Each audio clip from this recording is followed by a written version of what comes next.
കാവേരി നദീജല തർക്കം വീണ്ടും രാജ്യത്തിന്റെ ശ്രദ്ധാകേന്ദ്രമായി മാറിയിരിക്കുകയാണ്. പ്രശ്നങ്ങൾ തെരുവുകളിലേക്കും കോടതി മുറികളിലേക്കും പടരുമ്പോൾ രാജ്യം അഭിമുഖീകരിക്കുന്നത് കേവലം ഒരു ജലതർക്കത്തെയല്ല, മറിച്ച് ഫെഡറൽ സംവിധാനങ്ങളുടെ പരാജയത്തെ കൂടിയാണ്.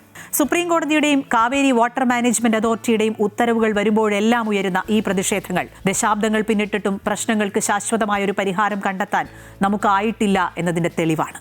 കാവേരി ജല മാനേജ്മെന്റ് അതോറിറ്റി കർണാടകയോട് തമിഴ്നാടിന് 15 ദിവസത്തേക്ക് പ്രതിദിനം 3500 ക്യുസെക്സ് വെള്ളം വിട്ടു നൽകാൻ നിർദ്ദേശിച്ചതിന് പിന്നാലെ ഇരു സംസ്ഥാനങ്ങളിലും രാഷ്ട്രീയ പ്രതിഷേധവും നിയമ പോരാട്ടങ്ങളും ശക്തമായിരിക്കുകയാണ്. കർണാടകയിൽ കർഷക സംഘടനകളും കന്നഡ അനുകൂല സംഘടനകളും സമരത്തിനിറങ്ങിയപ്പോൾ സുപ്രീം കോടതി വിധി കർശനമായി നടപ്പാക്കണമെന്നാണ് തമിഴ്നാട് ആവശ്യപ്പെടുന്നത്. കുടിവെള്ള ആവശ്യങ്ങൾക്കും കൃഷിക്കും പോലും തികയാത്ത അവസ്ഥയിൽ തമിഴ്നാടിന് വെള്ളം നൽകാനാകില്ലെന്നതാണ് കർണാടകത്തിന്റെ വാദം. എന്നാൽ കരാർ പ്രകാരമുള്ള വെള്ളം ലഭിച്ചില്ലെങ്കിൽ തങ്ങളുടെ കാർഷിക മേഖല പൂർണ്ണമായും തകരുമെന്ന് തമിഴ്നാട് ചൂണ്ടിക്കാണിക്കുന്നു. ഇരുപക്ഷത്തിന്റെയും വാദങ്ങളിൽ ന്യായമുണ്ട്. യഥാർത്ഥത്തിൽ എവിടെയാണ് പാളിച്ച? തുടക്കത്തിൽ പറഞ്ഞതുപോലെ രണ്ട് സംസ്ഥാനങ്ങൾ തമ്മിലുള്ള ജലവിഹിത തർക്കം മാത്രമല്ല ഇത്. ലക്ഷക്കണക്കിന് കർഷകരുടെ ഉപജീവനം, കോടിക്കണക്കിന് ജനങ്ങളുടെ കുടിവെള്ള സുരക്ഷ, നഗരങ്ങളിൽ വർദ്ധിക്കുന്ന ജലാവശ്യം, കാലാവസ്ഥാ വ്യതിയാനത്തിന്റെ പ്രത്യാഘാതങ്ങൾ എന്നിവയെല്ലാം കണക്കാക്കണം. നിസ്സാരമെന്ന് തോന്നാമെങ്കിലും മഴയുടെ ലഭ്യതയും കാവേരി ജലതർക്കവും തമ്മിൽ വലിയ ബന്ധമാണുള്ളത്. കാലവർഷം ചതിച്ചതോടെ കർണാടകയിലെ കൃഷ്ണരാജസാഗർ, കബിനി, ഹേമാവതി, ഹരംഗി തുടങ്ങി പ്രധാന അണക്കെട്ടുകളിലെ ജലനിരപ്പ് സാധാരണയേക്കാൾ താഴെയാണ്.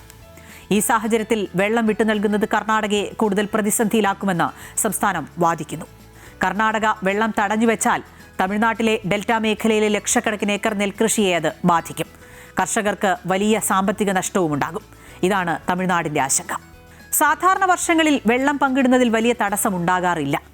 എന്നാൽ മഴ കുറയുന്ന വർഷങ്ങളിൽ വെള്ളം എങ്ങനെ പങ്കിടണം എന്നതിനെക്കുറിച്ച് കൃത്യവും പ്രായോഗികമായ ഒരു ഫോർമുല ഇപ്പോഴുമില്ല. അത് തന്നെയാണ് പ്രധാന പ്രശ്നം. ജലദൗർലഭ്യം നേരിടുന്ന ഘട്ടങ്ങളിൽ വിഷയത്തെ ശാസ്ത്രീയമായി സമീപിക്കുന്നതിനു പകരം വൈകാരികമായും രാഷ്ട്രീയ ലാഭത്തോടെയും സമീപിക്കാനാണ് ഇരു സംസ്ഥാനങ്ങളും എപ്പോഴും ശ്രമിച്ചിട്ടുള്ളത്.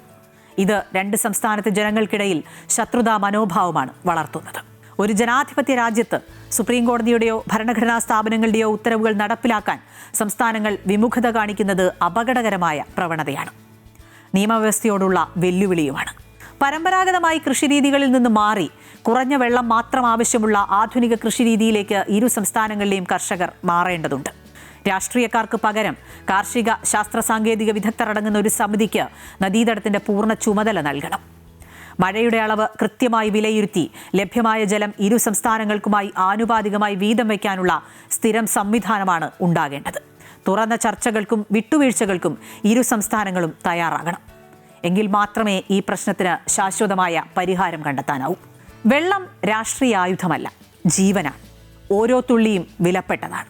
രാഷ്ട്രീയ നേട്ടങ്ങൾക്കായി ജനങ്ങളെ തെരുവിലിറക്കുന്ന രീതി ഭരണാധികാരികൾ അവസാനിപ്പിക്കേണ്ട കാലം എന്നോ കഴിഞ്ഞുപോയി.